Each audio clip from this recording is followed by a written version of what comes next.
we are accustomed to our own technology and find it difficult to recognize that the ancients may have had sophisticated technology of their own.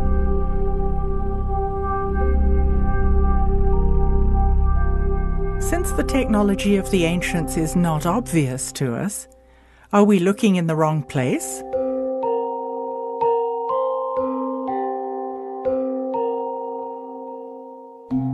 Could it be they had power systems, but they were entirely different from ours today?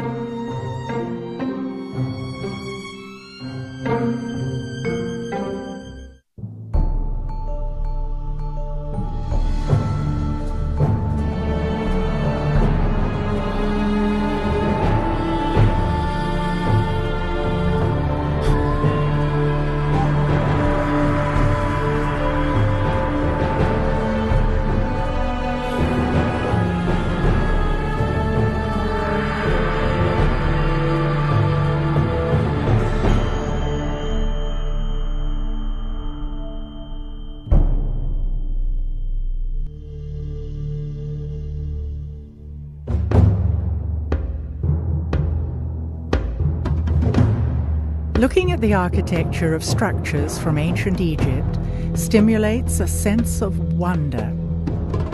Clearly, Egyptian monuments rival the grandeur of our most modern buildings today. Yet we are taught to believe that we are the ones with knowledge of high technology, something the ancients could not possibly have had. As long as we think that the ancients weren't able to use high technology, then we're not looking for it. And yet, the evidence is right in front of our eyes. We find megalithic sites everywhere around the world. So there's certain things in common that they all seem to know, and we don't know it. Yeah, a lot of people are trying to figure out why mankind built these structures out of these huge megalithic stones. We don't even know how to move 200, 300-ton stones very well today, let alone 4,000 or 5,000 years ago. I started looking at megalithic structures from an electromagnetic point of view, and sure enough, I began to find that there were these energies there present in measurable forces.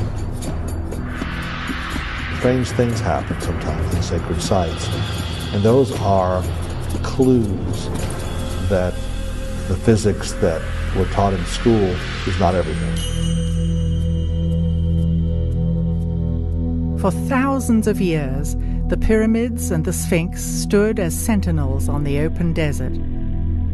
Yet, in recent years, a 20-mile wall, 14 feet high, was installed around the enormous site of the Giza Plateau.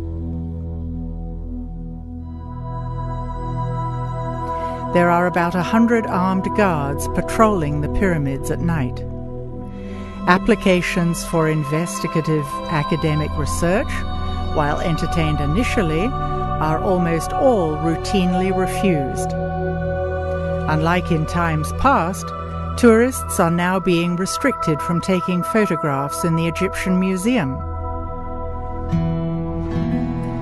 The monuments of Egypt are World Heritage Sites. Why is access and legitimate scientific research being systematically restricted? Much of ancient Egypt remains undiscovered. Satellite images show traces of buried structures that are still not excavated. In the name of protecting sites, are Egyptian authorities preventing us from learning the truth about our ancient past?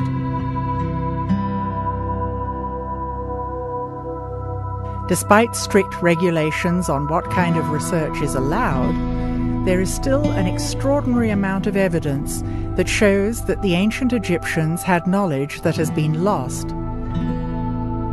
We don't have the technology to build the pyramids now. Not even close.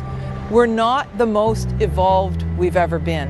And that is one of the blinders that has stopped us from imagining that the ancients could have been far smarter than us.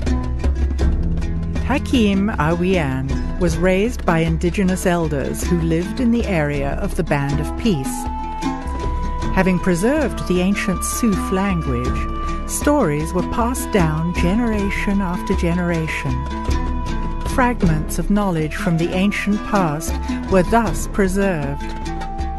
If my colleague, the scholar, who learned to say that the Egyptians have a piece of rope, put it around a block of stone, at least 60-ton weight, and pull and pushed by animals and run on wooden blocks. This is what the scholars are saying. We may never be exactly sure how the pyramids were built. Yet we can begin to reconstruct our understanding of the culture living in the Golden Age and their values. Traditional Egyptology insists that the pyramids were built by slaves to feed the egos of kings. Does this fit with our emerging construct of Egypt in a golden age? There is no slavery. All workers are willingly pyramids builder. This is a qualified people of architecture, engineers, and they deal with all the power, like cutting stones, transfer it and use it. And that is clear, and not only in the pyramids and in the temple walls and many places. You can see that clearly. There are clues throughout Egypt that point to knowledge of high technology. A fascinating thing occurred when a chunk of stone recently fell off a lintel at Abydos Temple, and controversial images resembling a helicopter and other advanced-looking vehicles were revealed under the stone. It would seem that the images were covered in the distant past when things were changing politically in Egypt. Nowadays, Egyptian tour guides are explicitly instructed not to point these out to tourists. The Egyptological explanation is that it is multiple hieroglyphs overlapping from distant kings' inscriptions. But, like many things in Egypt, the explanation is still debatable.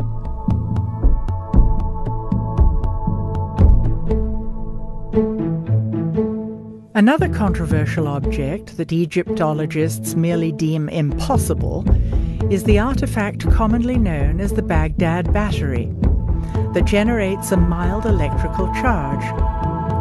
Similar ancient artifacts that match these objects have been found in Egypt. We can't say for certain, but it would appear that the Egyptians documented the existence of these artifacts as well. Recreations of these objects have been made and have successfully created electric current.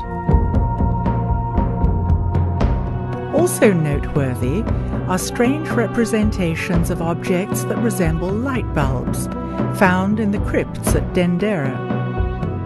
There was no natural light inside these underground crypts, but we see no soot from torches or oil lamps, the only lights we know the ancients used. Could the ancient Egyptians have had their own source of electrical power? If nothing else, the ancients had to cut, move, and lift massive stone blocks that would challenge our engineers today. What was their secret? We automatically assume that ancient structures are for ceremonial and religious purposes. Maybe the pyramids served a completely different function than previously imagined. There's been lots of speculation about what the pyramids were actually built for. The most accepted notion is that they were tombs.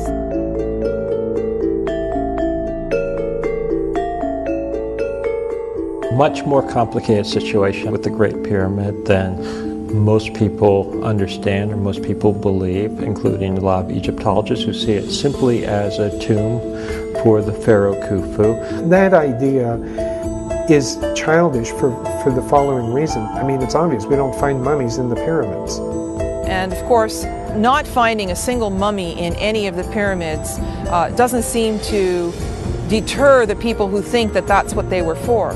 Yes, there's something that's sometimes referred to as a stone sarcophagus or coffer in it, a beautiful granite structure, but that doesn't prove definitively in my mind that it was ever actually used for a tomb. It may have been used for many other purposes.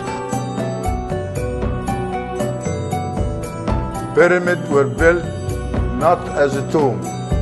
There are some pyramids built in a different construction, like the one in Saqqara, Step Pyramid, that is tomb. Look at the obvious difference in construction between the Step Pyramid and the Great Pyramid. The difference in style of construction would logically indicate they were built in different time frames. The buildings we know to be tombs, like the Step Pyramid at Saqqara and the flat-topped mastabas also at Saqqara, are very different from the smooth-sided pyramids at Giza and Dashur. Typically in Egypt, older constructions are built of larger stones. New constructions are built of smaller stones. Also, in archaeology, older structures are deeper. Newer structures are found closer to the surface. Every other tomb that has been found is highly decorated with names of the occupant. The inside of these pyramids seems solely functional and not decorative at all. But if we stop altogether and say, okay, if they weren't tombs, what were they? What are the biggest structures that modern man builds on the planet? The biggest, most awe-inspiring structures we create are hydroelectric dams. Why are we willing to invest such awe-inspiring amounts of labor and effort in constructing those? Because we know we're going to get a very valuable physical return in the form of electricity. And by comparison, I wonder if the ancient megalith builders weren't willing to invest such staggering amounts of resources by even smaller populations because they knew that they could get something very physical and worthwhile back from it. People are fascinated by Egyptian monuments, and some report the energy is palpable at these sites. Is it possible to confirm this energy through scientific means? What I've been finding the last 20 years of research is a lot of experiments that have been done that show that there's a certain type of energy that does not exist in our current science. It's unknown with our current science. We call it subtle energy. Well, this is a whole new trend of thought in looking at ancient structures, that maybe the ancients understood subtle energies. So this appears to be a technology that may have existed in megalithic societies. You know, these societies that built things out of big stones. It makes sense that you could motivate an entire population to invest so heavily in building these structures, I think. And I don't mean to say by any means that this is the only purpose of the megaliths, but I think it's pretty clear that it's at least one of the primary or one of the important purposes for building these structures. We find megalithic sites everywhere around the world, and there's a tendency to make circles or certain types of formations. Megalithic sites occur all over the world. Is their placement random, or does the location of these sites reveal yet another hidden layer of ancient knowledge? One thing I've found looking at different megalithic structures over a few continents and in numerous places around the world, overwhelmingly these places, the pyramids, the Stonehenges, etc. of the world, were placed on ground where an unusual type of geology naturally concentrates the regular daily natural electromagnetic fluctuations that occur everywhere on the earth each day. You go into England, for example, the ley lines that cross England, the Michael line, which is hundreds of miles long, that crosses England, that carries this energy along that line. It will therefore generate electric currents in the land called telluric currents in the straight geological sense of that word. And those occur everywhere on the planet. But we know that this ley energy, this subtle energy, passes along these lines. There are certain special types of geology that will magnify those several-fold. And that's where we found the megalith builders preferred to put their monuments. And typically where lines cross, where you get more than one line intersecting, temples were often built. These are called conductivity discontinuities, which sounds highly technical, but it's merely the place where one area of ground that has a good ability to conduct electricity meets another area of ground that has a lesser ability to conduct these natural electric currents. The Chinese had the same tradition. They call them dragon lines.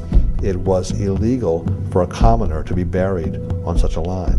A king had to be buried on such a line. They put palaces there.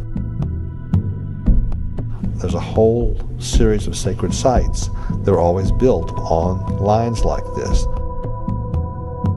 I want to say in this area about the location of temples. You have to have symbols appear on the ground. When it's seen, then this is the place where people naturally come to get more healthy energy from that spot. You know, energy pops from the earth.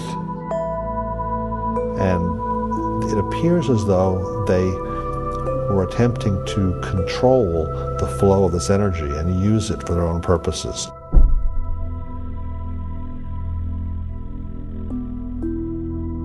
The key hours, unfortunately, are the pre-dawn hours. If you really want to study this, you've got to get up at 3 and get out there very fast. That's because the energy that's involved in these sites, that's really fueling most of it, originates with the daily changes in the Earth's geomagnetic field. It's strongest during the day, weakest at night. And in the hours leading up to dawn, the weaker field lines now come roaring back to closer to full strength very quick. It's the most dramatic time in terms of change of magnetic strength per hour. It's the most dramatic time of the day. And wherever you have a changing magnetic field occurring, you are generating electric current in anything present that will conduct electricity. It's a simple principle of physics known as induction, and it's a universal. Normally, in everyday life, we don't ever see large concentrations of this energy. Normally, it'll show up at, say, at mountaintops, at sacred sites. You'll feel a certain calm, a certain peace.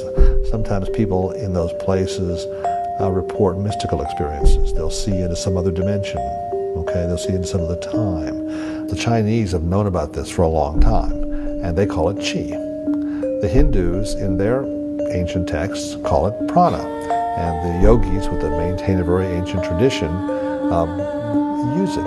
It affects a variety of different processes. Electricity and magnetism has a strong effect on that, so it modifies all the other laws of physics. When you look back on how sacred sites were chosen and buildings like the pyramids were constructed, the suspicion arises that they understood quite a bit more about this stuff than we do, and they may have been using it in their engineering. Then the megalith builders designed these structures and then built them in such a way as to further concentrate those energies. So they definitely seem to have known what they were doing. We are not used to things built out of stone being high technology. It is clear that several different kinds of stone from a variety of sources were used to construct Egyptian monuments.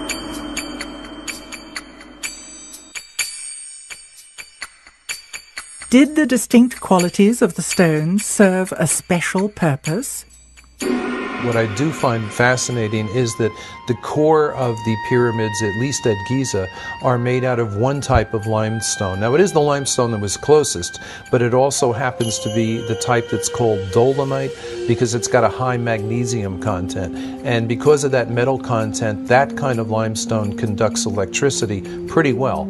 And then they chose to sheath the pyramid in the whiter Tura limestone, which, granted, it's whiter and it's prettier and all that, but it also has almost zero magnesium content. And therefore, it's a much poorer conductor of electricity. It's closer to a pure calcium carbonate, which is what all limestone is. And pure calcium carbonate conducts electricity much more poorly than dolomite does. It's interesting to me that those outer stones were the ones that they cut so precisely that all these thousands of years later you still can't get a razor blade between them. Because basically what we've got here is we've got a situation with a highly electrically conductive core of those pyramids wrapped in what is effectively a very effective insulator. Why the granite in the passageways, you know? And so, of course, I'm thinking from an electrical point of view and a physical point of view. Is there anything special about granite? And yeah, there is. Granite is slightly radioactive, and it will ionize or electrify the air. It releases radon gas, which is radioactive. Granite is a transmission stone. It's not dead stone, it's alive.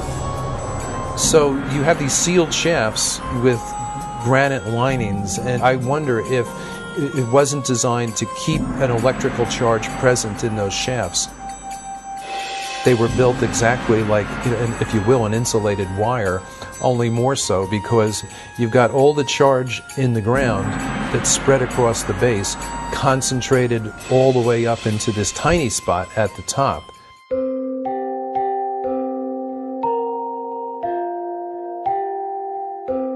We find similarities in 3 different constructions. The one at Giza here, Valley Temple, and one at Abydos, and another one abroad in England, the Stonehenge.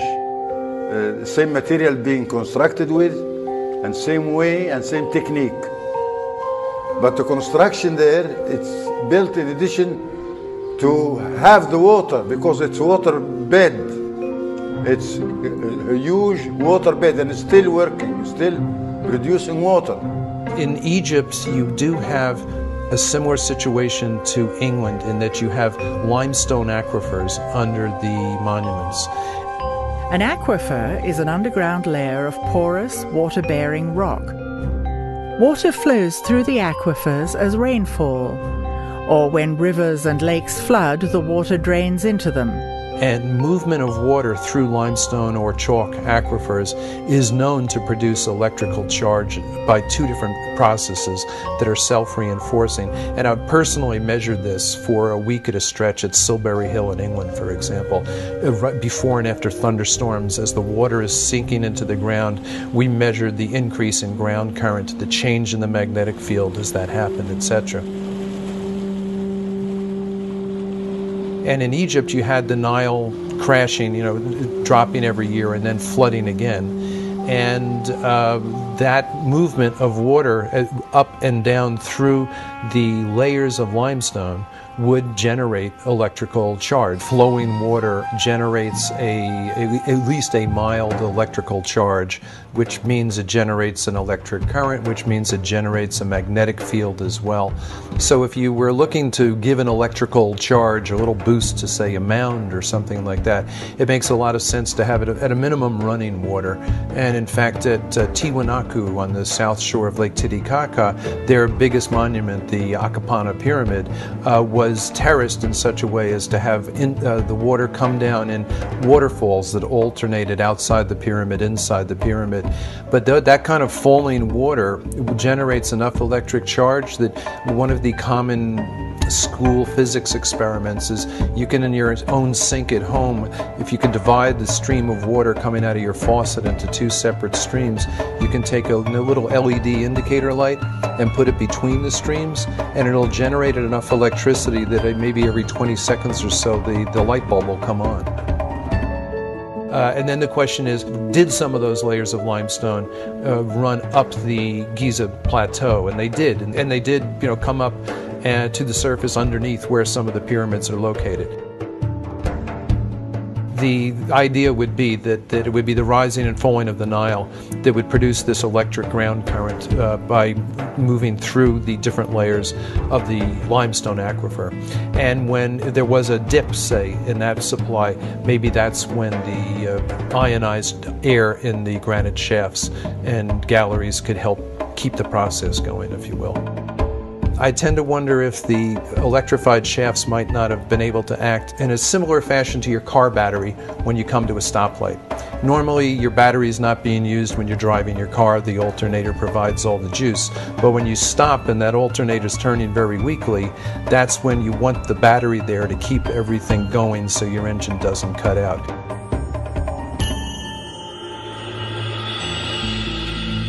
So you've got this concentration of negative charge from the ground at the peak of the pyramid or mound, and a concentration of positive charge above it. And if those two become strong enough, you can start to get brush discharge, which would mean it would glow, like ball lightning, for example. It's a theory. Why in the Great Pyramid is there no frescoes, there's nothing, no decorations at all? Now, some people have proposed the idea that the pyramids are actually energy machines. And so I liken this to the fact, like, you wouldn't put a decoration inside your oven. I was talking with a woman who had spent some time in the Great Pyramid, and her comment was, it felt like I was in a machine. She said it was not like this, oh, it's a wonderful shrine. She said it felt very functional. In fact, she made a comment that I actually think is probably right on. She said, I felt as if I wouldn't have wanted to be in here when it was running.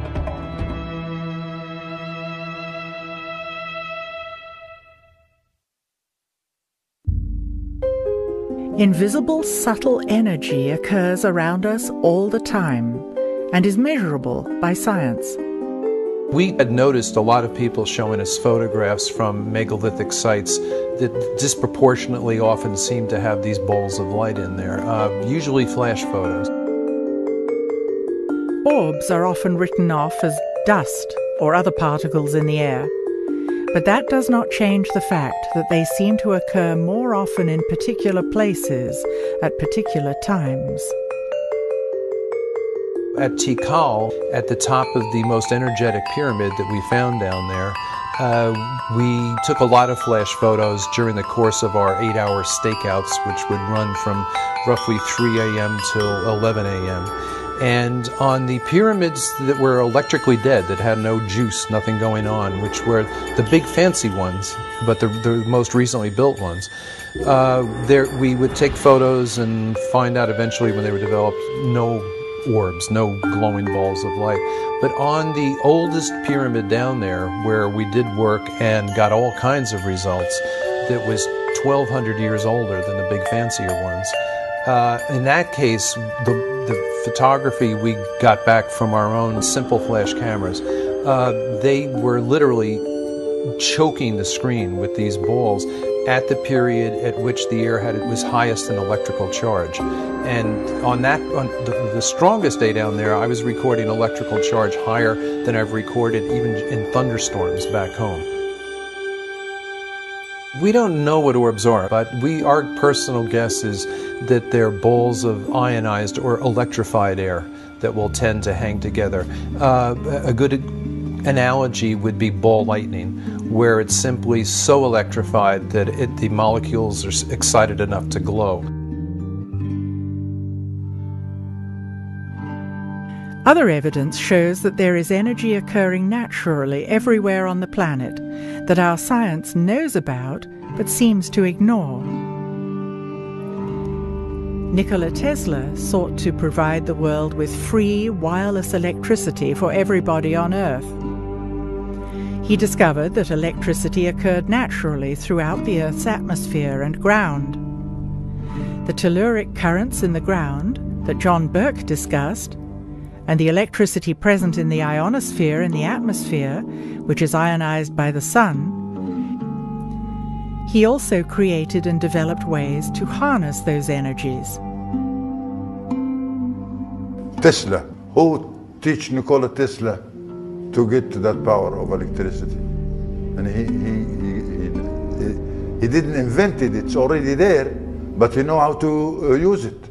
And not only that, he did not take an advantage like Mr. Edison.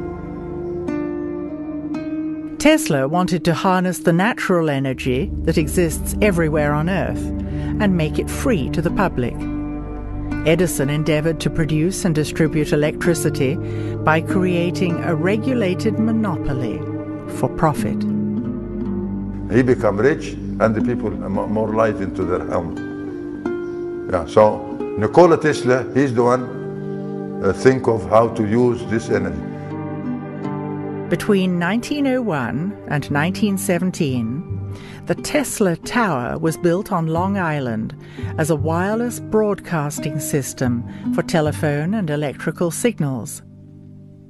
Interestingly, it was constructed on an aquifer with descending passageways and tunnels beneath it. At the time, few understood how it worked. Tesla's funding was ultimately dropped by J.P. Morgan because Tesla wanted the wireless electricity to be free, and therefore J.P. Morgan couldn't make a profit. So even though Tesla's genius was seen by many, he was still driven into obscurity. The energy to create free wireless energy has always existed on our planet, and still exists today. And it's not the only energy on our planet, there are plenty. Rivers are flow by energy, tsunami is energy, frequencies are energy. If we have the electricity now, it's based on explosion energy. Now, the sound energy based on a technology different from the explosion energy, and it's known as implosion energy. This energy was not the kind of energy that we have that pollutes. It was a completely passive energy that had no byproducts. The energy we use today is generated by combustion and is non-renewable. It is called explosion energy and leaves exhaust and pollution. Our system all over the planet today is based on the explosion energy. That's why the petrol is too expensive. In contrast, implosion energy, like solar panels and wind power, is clean and renewable. We are beginning to realize that we need sustainable energy.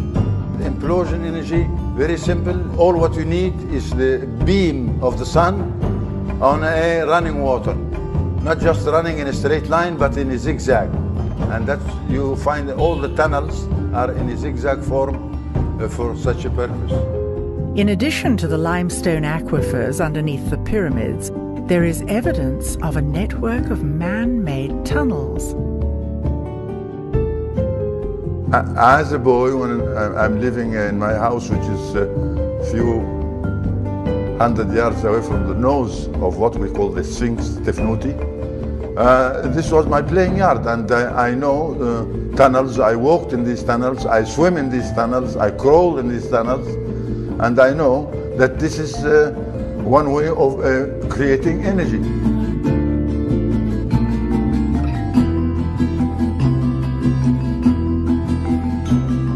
Now this is cost nothing. I mean, all what you need is a beam of the sun reaching the running water underneath the tunnel, and you can see that there are many openings in each tunnel permit this sun beam reach the water.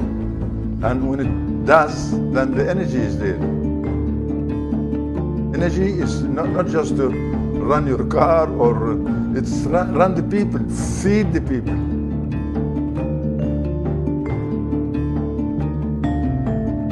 If the pyramid fields of the Band of Peace and the network of underground tunnels are still there, why don't they generate energy the way they used to?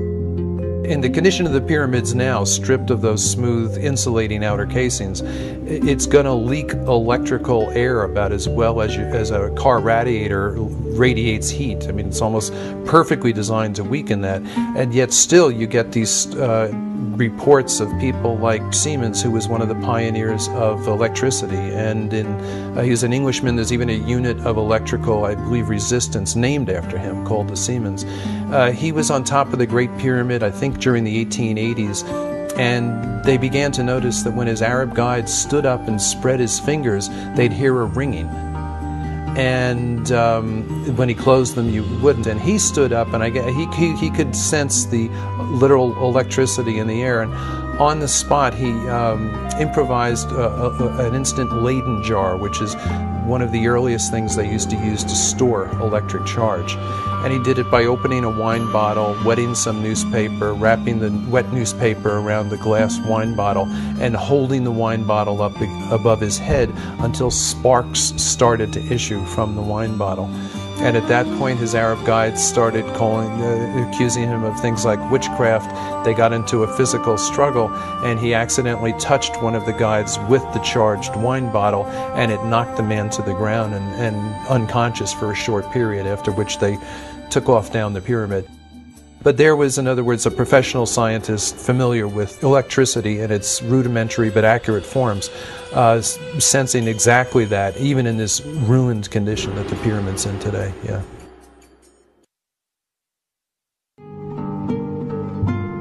If you come to the Egyptian Museum, there is an item over there known as the schist disc, found by Dr. Walter Emery, and he said, or he think that it could be a vase for a lotus flower. No. The schist disc was found at Saqqara in a burial chamber that no one is allowed to visit. Other goods found in the chamber were simple ropes, pottery, and grains. The disc shows clear evidence of sophisticated technology in the way it was built, and it seems out of context with the rest of the grave goods. Is this the original context for this artifact? Or is it possible that it has had a long journey over the last several millennia, and this just happened to be its final resting place? Look at this hollow stone tube. It looks as though the schist disc could fit over it. It would take sophisticated instruments to shape the tube so precisely. How did they do it? To cut the stone. This is by a sonic cut with no metal instruments like bronze chisel or this. No, it's another stone. And this other stone, it's the hardest stone you can find, which is the diamond. There are pieces of stone lying around that show concave shapes that actually have the machine tooling marks on it. The evidence of the high technology is right in front of us. Look again at these quartz objects. Aside from their unique and amazing shapes, could they have had another purpose? Today, quartz crystal is used as the basis of all kinds of modern technology. It is most commonly used in crystal oscillators. Technology uses oscillating frequencies from tiny quartz crystals that vibrate at certain speeds, with a signature vibration for each device. AM/FM radios, CDs and DVDs, computer processors and Ethernet rely on quartz crystals. Could it be that the ancients were tapping into this technology and using it on a much larger scale, in a way we can only begin to imagine? Of course, we can't say for certain, but based on what we've seen, we can theorize. Energy can be created and manipulated in many ways. It is the lifeblood of a civilization, and therefore an important resource. In Egypt, there are 67 constructions all along the Nile like sails. And for those who has the eye, they can tell from the shape of that construction. The straight form of angles, that is a pyramid or a construction for energy, a plant for energy. That's what we have. A theory that's always struck me, that they were intended actually to somehow or another spiritualize the whole civilization. In other words, to provide a widespread, high level of energy that people needed because a descending age was upon them. And I believe what the pyramid and other certain other structures were constructed for was to basically act as a kind of the equivalent of a street light. You know, if you're in a neighborhood that's maybe not the nicest neighborhood and it gets dark at night, you like to have bright lights go on. And that's effectively what the Great Pyramid was. Now, these were not lights that illuminated it so that people could see where they were going. It was basically a device, a generator for, if you will, broadcasting and transmitting throughout the planetary structure a type of field which uplifted the entire humanity. And maybe those pyramids were built in some sense or another to stay the decline. Let's call them in some sense or another spiritual granaries designed to somehow store an emotional or spiritual or psychological or some sort of energy that was needed to keep people from becoming the total barbarians that they subsequently became. We had the ability to basically prop up humanity for a while using the system, but what we saw was the street light eventually went out.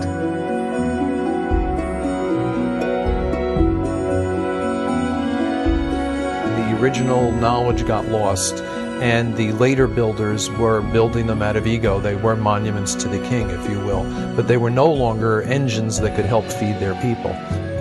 Catastrophes around the world damaged, or if you will, decommissioned some of these sites. So some of them went offline, just like a power plant going offline.